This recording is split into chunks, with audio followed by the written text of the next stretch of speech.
पावन धरती पर उपस्थित हुआ हूँ। आज कार्यक्रम में उपस्थित हमारे गांव के यहाँ सभी आदरणीय गार्जियन को मैं प्रणाम करता हूँ जो यहाँ उपस्थित हुए हैं रात्रि की वेला में। सभी नौजवान साथी जिस उत्साह के साथ दोबारा मुझे यहाँ अवसर दिए आप लोग बुलाने का। रामगढ़ गांव की कोई ऐसी समस्या नहीं है जिससे हम लोग अवगत ना हो। प्रतिदिन लगभग 2-4-5 लोगों से गांव पर भी मुलाकात होता है, आते जाते इस बाजार में भी।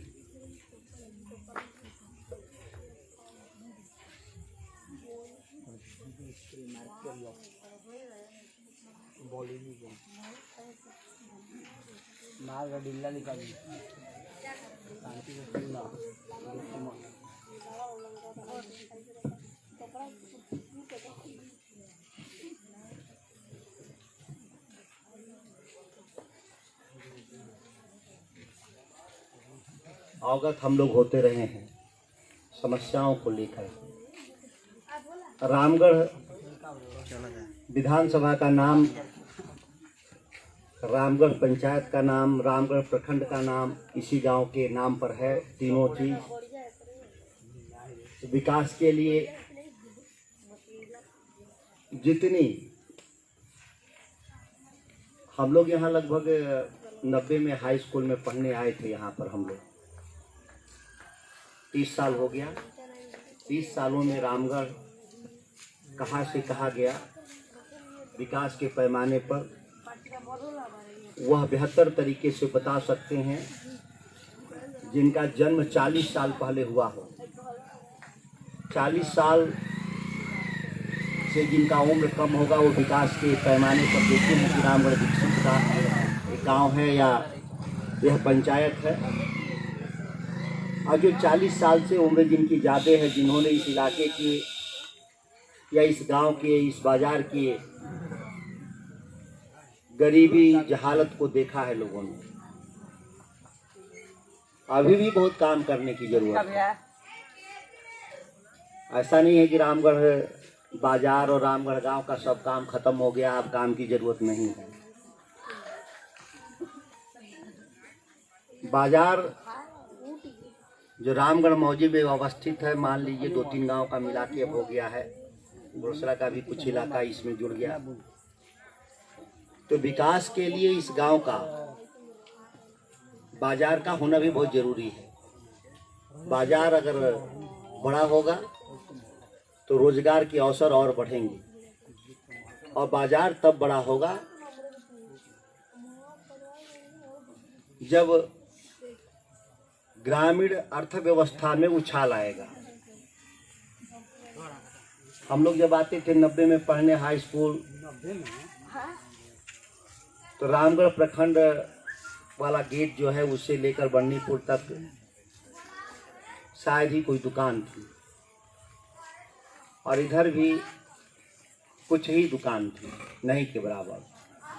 जो बाएं साइड में जो बस्ती है यहाँ से वहाँ तक तो रहने के लिए भी काम आता था, उसी में 1-2 छोटी दुकानें भी थी उसी में। लेकिन जब बाएं साइड में जो सरकार का हाई स्कूल से लेते हुए प्रखंड मुख्यालय, प्रखंड वहाँ तक जब दुकानें बनी, सरकारी दुकानें बनी, तो फिर रामगढ़ का तस्वीर बदल गया। नहीं तो बकायदा गुंडे, बदमाश, अपहरणकर्ता उसी ब्लॉक जो बहाया लगा रहता था रोड के उस किनारे जो प्रखंड मुख्यालय में, उसी में दिन भर छुपा रहता था गुंडा, बदमाश, अपहरणकर्ता, पता ही नहीं चलता था। अब इसी बाजार में लोग रहते थे अपराधी, और पता ही नहीं चलता था, वो जंगल नुमा था। 85 में यहाँ का अंचलाधिकारी का ही अपहरण हो गया। 85 है, हाँ 85 में अंचलाधिकारी का ही अपहरण हो गया। इतना बड़ा गांव रामगढ़, उसके बगल में गुरसरा। पता चला जब वो चला गया लोग अपहरण करके, तब तो एक लंबी संघर्ष की गाथा है रामगढ़ का। रामगढ़ इतना आसानी से बाजार बसा नहीं, इतना आसानी से विकास नहीं हुआ। लेकिन मैं अभी भी कह रहा हूं कि जो विकास हुआ उसको आगे बढ़ाने की जो जिम्मेदारी जिन लोगों पे थी, वो लोग साइलेंट हो गए या उसके खिलाफ थे विकास के मुद्दे पर। इतना बड़ा बाजार और 4-5 गांव मिला करके अब तो ये नगर पालिका बनने जा रहा है। प्रस्ताव हम लोगों ने भिजवा दिया है सरकार को, लेकिन सरकार सोई हुई सरकार, नीतीश कुमार की सरकार, इसको नगर पालिका नहीं बनाई। हम लोग आएंगे सरकार में तो रामगढ़ तो नगर पालिका बना ही देंगे। नगर पालिका बन जाने से विकास का पैसा थोड़ा ज़्यादा आएगा। अब नाली भी बनाना होता है और नाली की सफाई भी करनी होती है, तो उसके लिए कोई व्यवस्था नहीं है। नाला जाम। एक दिन हम लोग साइकिल जुलूस निकालने गए तो सारा कीचड़ निकाल करके रामगढ़ चौराहे पर, जिस दिन डीजल पेट्रोल का दाम का विरोध कर रहे थे हम लोग, पूरे वहाँ कीचड़ गिरा दिया गया कि हम लोग कार्यक्रम न कर सकते। तो ये रामगढ़ के विकास के लिए, और हमारे पूर्वजों ने यहाँ जमीन जो छोड़कर गए बिहार सरकार का, तो आज कम से कम ग्रिड लग गया यहाँ पर, भारी ग्रिड, जो बिजली की समस्या को दुरुस्त करने के लिए काम हो गया। यह रामगढ़ पावर हाउस के लोड को कम करने के लिए कलानी में पावर हाउस और देवहलिया में पावर हाउस 2 नया बन गया। ये जो हमारे रोजगार के जो अवसर जो पहले थे यहाँ पर, जो सबसे बड़ा यहाँ व्यवसाय था गल्ला का व्यवसाय, वो समाप्त हो गया।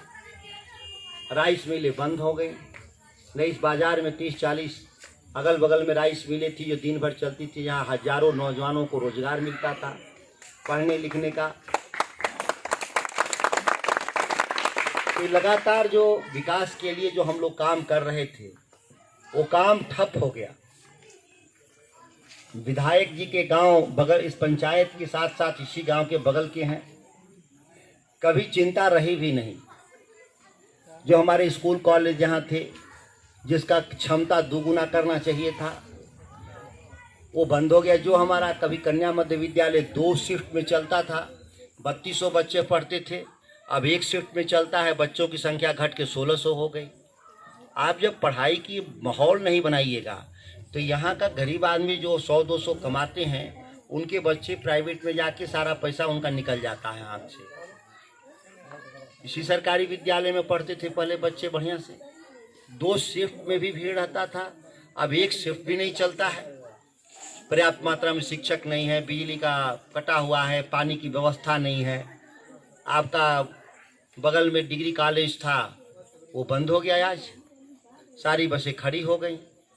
कॉलेज उतना बड़ा महाविद्यालय पिताजी ने फंड से बनवाया, विधायक फंड और एमपी फंड मांग करके, आज क्या हालत है वहाँ पर इसी गांव के लोग, इस इलाके का तो पहले एडमिशन ही नहीं होता है। ऑनलाइन की दुनिया में आप विचरण करते करते कहाँ आप चले जाइएगा, कोई ठिकाना नहीं है। दूसरी बात कि आज उसमें प्रोफेसर नहीं है। किसी जमाने में वहाँ 150 से 200 प्रोफेसर हुआ करते थे, आज 30-35 भी प्रोफेसर नहीं है। तो क्लासरूम भी नहीं चलता है और पढ़ाई भी नहीं होती है। जब आप पढ़िएगा नहीं, गांव के नौजवान छात्र जो हमारे सामने खड़े हैं, जिनकी चिंता करना हम लोगों का कर्तव्य है। और मैं ये बात कहना चाहता हूँ दावे के साथ कि इन्हीं हाई स्कूल, इसी हाई स्कूल से, हमारी तो का था, उसमें पढ़ते थे हम, और वहाँ से मैं दिल्ली विश्वविद्यालय पढ़ने गया, वह भी एक सरकारी संस्था है। तो हमारी जो पूरी पढ़ाई लिखाई, जो देश के सबसे बड़े विश्वविद्यालय से जो मेरी पढ़ाई हुई, जहाँ के मैं अव्वल छात्रों में से एक था, आज क्या इन विद्यालय महाविद्यालयों की क्षमता है कि दिल्ली विश्वविद्यालय में आपको पहुँचा दे?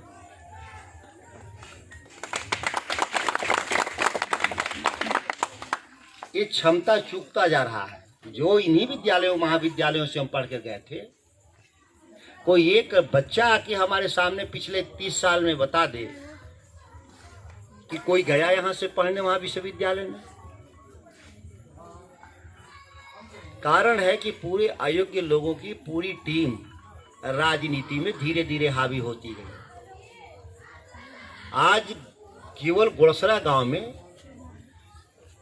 उम्र 20 साल से 30 साल के बीच के करीब करीब 150 से 200 बच्चे पर FIR दर्ज है रामगढ़ थाने में। किधर जा रहा है गांव? ये 5 सालों में हुआ है। जो अपराध खत्म हो गया था, हम लोग खत्म कर दिए थे अपराध को, वह छोटे छोटे वो अपराध और गुनाह में बच्चे फंसते जा रहे हैं और बकायदा उनको विधायक के द्वारा प्रशिक्षित और ट्रेनिंग दिया जाता है और लगातार वो मारपीट पे उतारू रहते हैं। आज भी मारपीट हुआ है, आज भी मारपीट हुआ है ना। डिस्को मान में किसके साथ मारपीट हुआ? लेबर के साथ। झगड़ा मैनेजर से होता है कि झगड़ा लेबर से होता है? मान लीजिए खाद नहीं था, खाद कम था, तो पिटाना चाहिए मैनेजर की मैं लेबर। लेबर तो अपना 2 रुपया लेता होगा, बोरी का उठा के आपकी गाड़ी पर लाद देगा। इससे ज़्यादा तो उसको कुछ मिलना जुलना है नहीं। वो तो चाहता ही है कि यहाँ 2-4 ट्रक रोज खाद आए और बिके कि हमारी आमदनी बढ़ जाए। घर तो जब खाद नहीं बिकेगा तो उसकी तो आमदनी नहीं रहेगी। वो तो रेगुलर बेसिस पर तनख्वाह पे है नहीं लेबर। तो जो ताकत का जो इस्तेमाल करते हैं ये भय पैदा करने के लिए, कारोबारियों को भय पैदा करने के लिए। जो किसान हैं, जो सभ्य लोग हैं, स्वर्गीय केशव दादा के साथ क्या हुआ था? वो बाजार के हीरो थे। उनकी एक पर्सनालिटी थी, जब बाजार में चलते थे तो अपराधी देख के भाग जाते थे। रात के 11-12 बजे तक घर से बाजार में जाना आना लगा रहता था। आज नहीं है हमारे बीच में, तो क्या दुर्दशा हो रहा है। तो ये जो भय पैदा करने वाले लोग हैं, रामगढ़ बाजार को, रामगढ़ गांव को बर्बाद करने वाले लोग, गलती से सत्ता में काबिज हो गए। और काबिज होने के बाद इनकी उपलब्धि क्या है? जो इस पंचायत के सबसे गरीब इंसान के घर के स्वर्गीय हरद्वार सिंह इस इलाके के किसानों में सबसे गरीब किसान थे। मात्र उनके नाम पर 1970 के खतियान में मात्र कच्चा बीघा से 1.5 बीघा था। शायद आप लोग नहीं जानते होंगे इस गांव के लोग।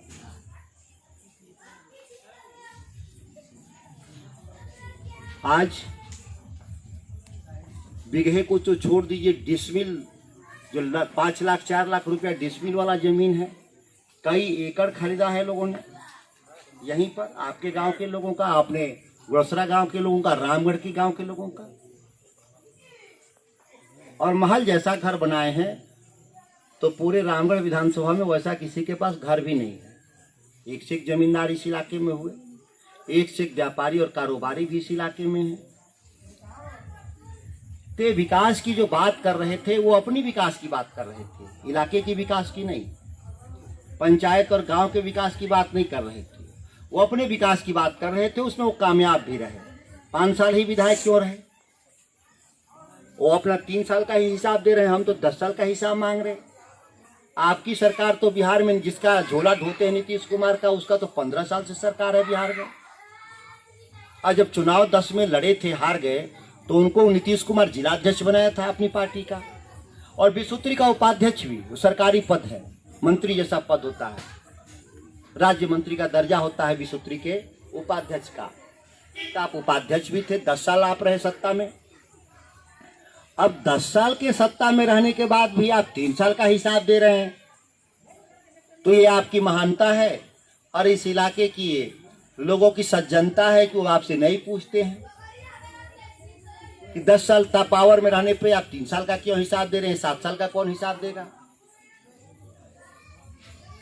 उनकी पढ़ाई लिखाई का डिग्री तो हम चेक नहीं करेंगे, शायद आप भी नहीं चेक करेंगे, लेकिन उनका ज्ञान कितना है ये तो आप सभी लोग जानते हैं। कभी अपने सामने कोई आवेदन लिखवा के देखा विधायक जी से कि थोड़ा एक आवेदन लिख दीजिए, बिजली विभाग में कनेक्शन कराना है, वो आवेदन लिख देंगे तो हमको नामांकन करने की क्या जरूरत है। विधानसभा बहुत बड़ा सदन होता है, जहाँ कानून बनाया जाता है और कानून पास होता है, और कानून विधायक बनाते हैं, कानून अफसर नहीं बनाते। वहाँ पूरी बहस के साथ कानून बनता है। तो मेगावाट को क्यूसेक को मेगावाट बताने वाले काबिल विधायक को दोबारा अवसर नहीं मिला विधानसभा में, यह भी पता है आपको होगा। ये जो स्मार्ट मोबाइल हमारे बच्चे लिए हैं, इसमें गूगल्स का सर्च करेंगे कि रामगढ़ एमएलए ने विधानसभा में क्या बोला तो शायद कुछ नहीं मिलेगा, बोलेंगे तब तो मिलेगा कुछ भी। कभी ये इलाका दशरथ तिवारी जैसे विद्वान, सच्चिदानंद सिंह, जगदानंद सिंह जैसे विद्वान से पूरा बिहार विधानसभा शोभायान रहता था, जिनके बोलने से पूरा बिहार गौर से सुनता था कि रामगढ़ का विधायक क्या बोल रहे हैं, किसानों के पक्ष में हो, गरीबों के पक्ष में हो। मैं तो ये कह रहा हूं कि अगर ये हालात रहे, हालात नहीं बदले, तो किसी जमाने में लोग इंसान को भोजन तो छोड़िए, इस इलाके में जानवर तक के लिए भी चारा दूसरी जगह से आता था। पुआल हमने देखा है आते हुए। इंसान के भोजन भर तो पैदा होता ही नहीं था इस इलाके में। अब लोग कह रहे हैं कि उसके आगे का सोचो, अब तो पेट भर गया। हम भी कह रहे हैं आगे का सोचो। आगे का सोचने के लिए आपके पास जो दृष्टिकोण होना चाहिए, वो दृष्टिकोण तो है नहीं। मैं भी कहता हूं इसी खेत और खलिहान के पैदावार की प्रोसेसिंग से नए उद्योग पैदा होते हैं, और जब नए उद्योग पैदा होते हैं उसकी आमदनी से बड़े उद्योग पैदा होते हैं। ये पंजाब में भी यही हुआ, आंध्र प्रदेश में भी यही हुआ। कोई बाहर से लोग आकर वहां निवेश नहीं किए। निवेश जो इन्वेस्टमेंट बोलते हैं, जहां से रोजगार पैदा होता है, जो हमारे इलाके के लोग जहां बाहर जाकर काम करते हैं, वो इन्हीं छोटी फैक्ट्रियों में काम करते हैं। वहां ये छोटी फैक्ट्रियों का लगने का जब दौर आया कैमूर में, जिसको हम लोगों ने 2000 से शुरू किया था, 2005 तक वह समाप्त हो गया। नीतीश कुमार की सरकार आते ही सारे मुकदमेबाजी में सभी जो कारोबारी थे उनको फंसा दिया गया। अब केवल और केवल एक उद्योग है यहाँ, वो है ईंट बनाने का उद्योग। और ईंट बनाने वाला उद्योग से क्या नुकसान है हमारे इलाके में? फायदा तो कुछ नहीं है, नुकसान ही नुकसान है कि जो हमारी खेती की जमीन है उजड़ रहा है। 3 फीट 4 फीट मिट्टी निकाली जा रही है। अगर इसी तरह से 50 साल और मिट्टी निकाल दिया गया तो आधे हमारे इलाके का मिट्टी, उपजाऊ मिट्टी खत्म हो जाएगा। जबकि जनसंख्या तेजी से बढ़ रहा है, भोजन की आवश्यकताएं बढ़ रही हैं। तो विकास किस कदर होना चाहिए, किस रास्ते पे होना चाहिए, यह भी महत्वपूर्ण है। अब कहिएगा कि ईंट के बिना घर कैसे बनेगा? ईंट से ही घर बनेगा। ईंट मिट्टी के जगह कोयला से जो राख पैदा होता है उसका ईंट बढ़िया होता है। इस पर काम होना चाहिए। तो काम होना चाहिए तो कौन काम करेगा? हमारे विधायक क्यों उस पर काम में लगेंगे? आखिर वो तो उनका सारा आमदनी का जरिया मुख्यतः वो ईंट है, जो उनके चिमनी से 4-5 चिमनी से ईंट निकलता है, तो नली गली में खपाते हैं 3 नंबर का ईंटा। ये ब्लॉक बन रहा था, एलआर कंपनी का ईंट लगाया गया 3 नंबर का, पूरा वहां लड़कों ने उसका वीडियो बना के भेजा था सभी को। कोई कार्रवाई तो हुआ नहीं, एक भी ईंट हटाया नहीं गया 3 नंबर का।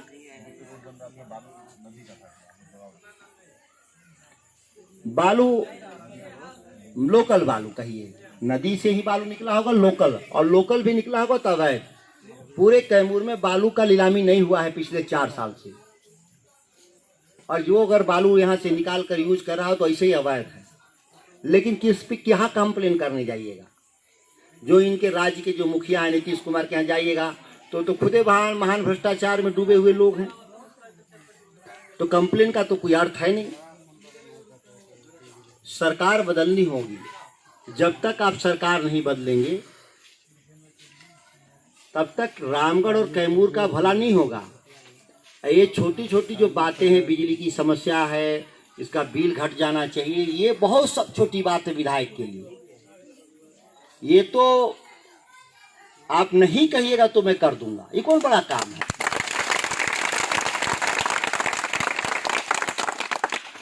3 करोड़ रुपया विधायक जी को फंड में मिलता है, और जगदानंद सिंह के जमाने में तो बहुत कम पैसा मिलता था, 10 लाख 20 लाख मिलता था। उनके जमाने में विधायक निधि से रामगढ़ में कन्या मध्य विद्यालय बना, ग्राम भारती बालिका विद्यालय, ग्राम भारती महाविद्यालय और ग्राम भारती बालिका महाविद्यालय। ये 4 उनके विधायक निधि से बना है कि नहीं? रामगढ़ में, बाहर छोड़ दीजिए। छोटा छोटा ये तुलसी मानस भवन और इस तरह का भी कई काम है जिसकी गिनती मुझे भी याद नहीं है ठीक से, वो आप ज़्यादा जानते हैं। आपके राज्य में कम से कम एक तो बनना ना चाहिए था इस तरह का, क्योंकि आपका घर भी है इसी पंचायत में। विधायक निधि से कोई एक कमरा शायद अभी बना है, एक कमरा कन्या मध्य बालिका आदर्श बालिका विद्यालय में 2 तल्ला जो बना है, गेट नहीं बना है विधायक फंड से, भी मैं बता रहा हूं। ये जितने भी हमारे स्कूल कॉलेज के बड़े वाले गेट बने हैं वो विधायक निधि से नहीं बना है, स्कूल के विकास निधि से बना है। और रामगढ़ हाई स्कूल के पास तो करीब करीब विकास निधि का कम से कम 1 करोड़ रुपए छोड़ के गए थे जगदानंद सिंह। कारण है कि उसमें कितनी दुकानें होंगी, 40 के आसपास है ना दुकान, और 2000 रुपये भाड़ा है, 80,000 रुपये तो महीने आता है, साल में 10 लाख। 10 लाख रुपए की आमदनी तो सीधे सीधे दुकानों से है उसका। बाकी जो स्कूल के जो विकास निधि है, जो टीसी से पैसा लिया जाता है, सुविधा शुल्क के नाम पर क्या क्या लेते हैं, वो तो अलग हिसाब है। तो वो पैसे, और मैं जानता हूं कि विधायक जी की 4-5 दुकानें उन्होंने ले रखा है, उसमें 40 में से 4-5 तो विधायक जी के पास है, और 4-5 दुकानों का आज तक एक भी किराया हाई स्कूल के फंड में नहीं जमा है। अगर मैं झूठ बोल रहा हूं तो सुबह जाके पता कर लीजिए।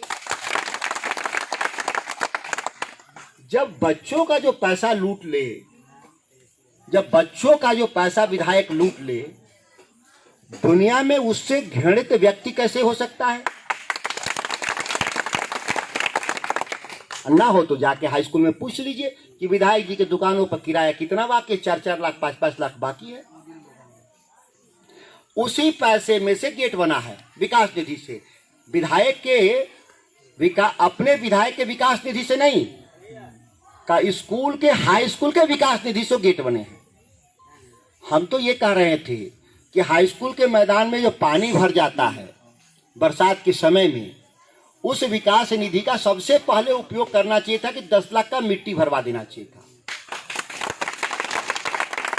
तो 10 लाख की मिट्टी अगर भर देते तो खेल का मैदान भी थोड़ा अच्छा हो जाता और बच्चों की पढ़ाई बाधित नहीं होती। और यह केवल हाई स्कूल में ही नहीं, आदर्श बालिका में भी समस्या है। जब भी भारी बारिश होता है मैं देखता हूं विद्यालय बंद हो जाता है, पानी भर जाता है वहां, और विद्यालय बंद हो जाता है ना, टुल्लू से 2 दिन 3 दिन 4 दिन लगता है निकालने में। आप बने हुए विद्यालय महाविद्यालय को भी चलाने में आज असमर्थ हैं। हमारे जो मार्केट कॉम्प्लेक्स है सभी का छत चू रहा है। 2 तल्ला करवाने की जगह तो आपसे छत भी नहीं मरम्मत हुआ उसका। 250 जो व्यापारी हैं वो परेशान रहते हैं, उनका सामान सड़ जाता है, नुकसान हो जाता है। बिजली की जो बिल है और रामगढ़ का भुक्तभोगी है, बड़ा भुक्तभोगी। मैं धारक में भी कल इस बात को बोला था। तो कोई एक ऐसी काम हो जो विधायक जी के द्वारा जो करते हो, यहाँ पे किए हो। ग्रिड अपना पोस्टर बनाए हैं, ग्रिड कि ग्रिड हमारे राज का बना है, तो फिर 3 साल बना हम क्यों कहते हैं? ये जो 3 साल रहे उसमें तो ग्रिड नहीं ना बना। ग्रिड तो बना जब विजेंद्र यादव मंत्री थे लालू जी के साथ सरकार में, नीतीश कुमार की सरकार में, जिसका उस शिलान्यास किए, उस पर तारीख भी लिखा है। भाई ये है झूठ बोलने का उस्तादी, धूल झोंकने का। उस पर तारीख जो है, उस तारीख को देख लीजिए। नाला बनने की बात तो छोड़ दीजिए भाई साहब, नाला जो बना है वो साफ नहीं होता है, ये बात करिए। नाला बनने की बात छोड़ दीजिए, जो बना है उसमें गंदगी भरा है, पानी नहीं निकल पाता बाजार में, पूरा पानी भर जाता है बरसात में सड़क के किनारे दोनों साइड में, कॉम्प्लेक्स की तरफ जाता है, प्रखंड मुख्यालय में जाता है गंदा पानी। जो लड़कियों का सामने गेट बना है उसी के नीचे से पानी पूरा जाता है, वहां पे पूरा भरा रहता है पानी। पानी टंकी जो लगा बड़ा वाला, उसका विस्तार होना चाहिए था। बड़ा बाजार है, कम से कम 2-3 पानी का टंकी और होना चाहिए था, आगे नहीं बढ़ा। स्वास्थ्य के लिए आपने ठीक कहा कि स्वास्थ्य के लिए हॉस्पिटल बनवा के गए राष्ट्रीय जनता दल के लोग, उसमें नया कमरा तो नहीं जोड़े, कम से कम 2-4 डॉक्टर तो बढ़ा देते। 7 गुना बिहार का बजट बढ़ा है, खुद नीतीश कुमार कह रहे हैं, तो हमारा रामगढ़ का विकास भी तो 7 गुना होना चाहिए। जो है वो खत्म हो रहा है, नया कुछ नहीं बन रहा, जो है वही खत्म हो रहा है। विकास के कोई पैमाने पर अगर कोई उपलब्धि हो तो मैं कई बार चर्चा किया हूं कि उसका वीडियो बनाइए, और नहीं तो हमारे सामने नौजवान खड़े हैं। तो असल बैठक ही थी नौजवानों के लिए, लेकिन अब सब गार्जियन जुट गए तो मैं गार्जियन वाली भाषा बोल रहा हूं। अभी हम आप लोग नहीं रहते तो हम कोई दूसरा भाषण दे रहे होते बच्चों में। अब दिक्कत है कि बच्चे कम दिख रहे हैं, और जो हैं तो मैं सोच रहा हूं कि गार्जियन लोग नाराज होंगे कि ये आके बच्चों वाली बात कर रहा है यहाँ पे। हमारा तो दोनों तरफ से है ना उम्र 45-40 साल हो गया, ना हम बूढ़ा भी एक बूढ़ा में है ना बच्चों में है, तो दोनों को बैलेंस करना है हमको। मैं एक बात कह रहा हूँ, आप रामगढ़ का विधायक बदलिए, काफ़ी समय हो गया है और खाने का वक्त भी हो गया है और मुझे भी जाना है कई जगह। रामगढ़ का विधायक बदलिए, भाग्य बदलने का काम मेरा है। मैं इसी दावे के साथ अपनी वाणी को विराम देता हूँ। जय हिंद, जय राष्ट्रीय जनता।